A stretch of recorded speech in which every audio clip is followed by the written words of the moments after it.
सध्या आपण जंतर मंतर परिसरामध्ये आहोत आणि जंतर मंतर परिसरामधली ही सगळी दृश्य आपण पाहू शकतो की मोठ्या प्रमाणात आता पोलिसांचा बंदोबस्त जो आहे तो या ठिकाणी लागलेला असल्याचं आपल्याला पाहायला मिळतंय। एकीकडे जंतर मंतर परिसरामध्ये आपण पाहू शकतो की आपली नजर जिथेपर्यंत जाते तिथेपर्यंत आंदोलक करते, कॉक्रोच जनता पार्टीचे आंदोलक कार्यकर्ते, देशभरातले तरुण तरुणी युवक हे सगळे एकवटलेले असल्याचं आपल्याला पाहायला मिळते आणि हीच संपूर्ण गर्दी जी आहे ती या सगळ्या जंतर मंतर परिसरामध्ये झालेली आहे आणि ही या सगळ्या गर्दीला आटोक्यात आणण्याकरता आता पुन्हा एकदा दिल्ली पोलीस जी आहे ती ऍक्टिव्ह मोडवरती आलेली असल्याचं आपल्याला पाहायला मिळते। आपल्यासोबत या ठिकाणी गेल्या अनेक दिवसांपासून हे आंदोलन कव्हर करणारे काही मुक्त पत्रकार आहेत, त्यांच्याशी आपण बातचीत करणार आहोत की खरं तर हे आंदोलन कशा पद्धतीने आता वाढत चाललेलं आहे आणि ही काय या सगळ्या आंदोलनामधनं बाहेर निष्पन्न होणार आहे। आपण त्यांच्याशी बातचीत करणार आहोत आणि ही सगळी माहिती जाणून घेणार आहोत। अंकित,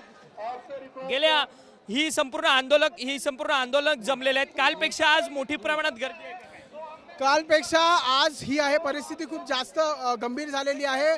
काल जेवढे इकडे आंदोलक होते त्याच्यापेक्षा 10 पट जास्त आंदोलन इकडे होते, कारण काल याच रस्त्यावर मी याच वेळी होतो, त्यावेळी लोक इकडनं जात होते, म्हणजे इकडनं गाड्या पण जात होत्या, मूव्हिंग होतं सगळं, म्हणजे गाड्या जात होत्या, लोक जात होते आणि नॉर्मल सिच्युएशन होती। पण आत्ताची सिच्युएशन इथे खूप जास्त वेगळी झालेली आहे, कारण इकडे शीख समुदायाचे लोक जे आहेत ते आलेले आहेत। जेव्हा लाठीचार्ज झाल्यानंतर त्यांनी बघितलं की आपल्या महिलांना मारण्यात आलं, आपल्या भावांना मारण्यात आलं, तेव्हा शीख समुदायाचे लोक कालपासून आल्यानंतर आता अर्ध्या एक तासापासून ते लोक परत इकडे आले आणि इथे ते थोडं काही शीख समुदाय लोकांचं आपल्या पद्धतीने ते जसं प्रदर्शन करतात तशा पद्धतीने प्रदर्शन केलं। पण आता हे पण कळण्यात आलं की इथे काय थोडाफार कुठेतरी इथे लाठीचार्ज झाला, कारण इकडे तिकडनं जे आहे आंदोलक आहे पाणी फेकत होते, तर त्याच्यामुळे पोलीस पण इकडनं हे करत होते की तुम्ही पाणी फेकू नका। त्याच्या व्यतिरिक्त ही जी फोर्स आता तुम्ही इकडे बघतायत ही फोर्स इथे याच्या आधी 20 तारखेला बघण्यात आली, म्हणजे इथे दोन जे आहे टिअर गॅसच्या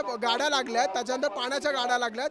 तर पोलिसांना आता कुठेतरी कळालं की सिच्युएशन कंट्रोलच्या बाहेर जाऊ शकते, म्हणून पोलीस पूर्ण जे आहे टिअर गॅसची पडल्यानंतर तिकडे ड्रोन पण आहे, तो तिकडे ड्रोन उडतोय। त्याच्या व्यतिरिक्त इकडे साखळी चैन बनवण्यात आली आहे। तर नक्की आत्ता पार्लमेंट स्ट्रीटची परिस्थिती जर म्हणजे असं झालंय की कोण पहिला जे आहे हे करेल, म्हणजे जर इकडनं आता हे लोक पाणी फेकतात तर जे थोड्या पद्धतीने जो लाठीचार्ज झाला, वंदे मातरमचे नारे लागतात, पण आता हेवी फोर्स सगळं पोलीस इकडे पुन्हा रात्रभर थांबणार आहे। खरं तर आपण पाहिलं तर पोलीस या ठिकाणी आता ऍक्शन मोडवरती आहे, पोलिसांनी आपला बंदोबस्त या ठिकाणी वाढवलेला असल्याचं आपल्याला पाहायला मिळतंय।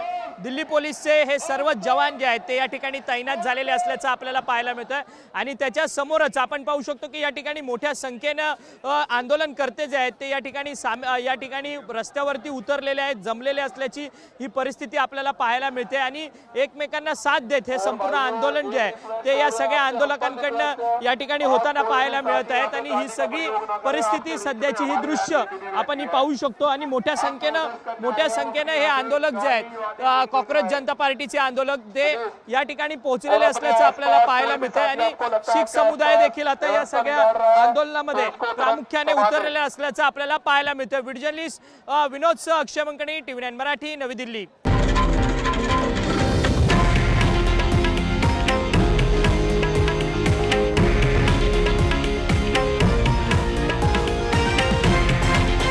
हे आहे देशातील नंबर 1 न्यूज नेटवर्क आणि आपण पाहत आहात TV9 मराठी, एकमेव।